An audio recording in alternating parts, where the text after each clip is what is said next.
The secret cause of fear in your sport mental game. Hi, this is Lisa Lane Brown from The Courage to Win. And when I first tried to fix my own sport mental game as an athlete, I was both desperate and confused. I loved my sport and I was good at it. So where was all my fear coming from? And how was I going to get rid of it? I knew if I could master my fear, I'd stop over trying and forcing things all the time. I'd get into the zone. I'd finally gain the breakthrough confidence I always wanted. Which brings me back to my first question. Where was all my fear coming from? I like being a student, so I hit the books. But all the sports psychology books told me the same thing. They all told me that I was afraid because of my negative thinking. They said I was talking to myself negatively, and that's why I was scared.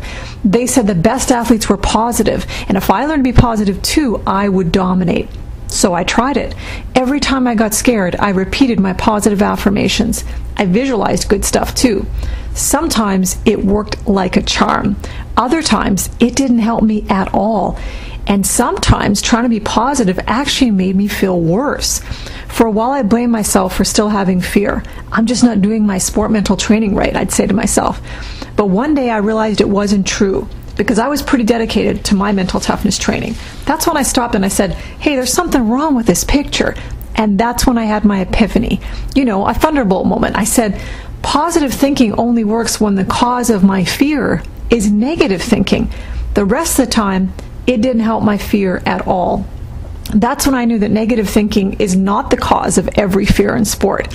Different fears in sport have different causes. What makes you scared to compete today can be very different from what makes you scared to compete tomorrow. You don't need to be a sports psychologist with a PhD to figure out your own sports mental game. If you simply learn about yourself and your fears, you'll gain the courage to win. But the first step is opening your mind to new ideas, and this is not always easy. Even basketball superstar Michael Jordan admits it's really hard to open your mind. When his coach, Phil Jackson, started asking the team to meditate, Michael said, I thought it was crazy. We first started meditating before practice. I'm closing one eye and keeping the other eye open to see what other fool is doing this beside me. But eventually Michael dropped his pride. He said, I became more accepting and I opened my mind to these teachings.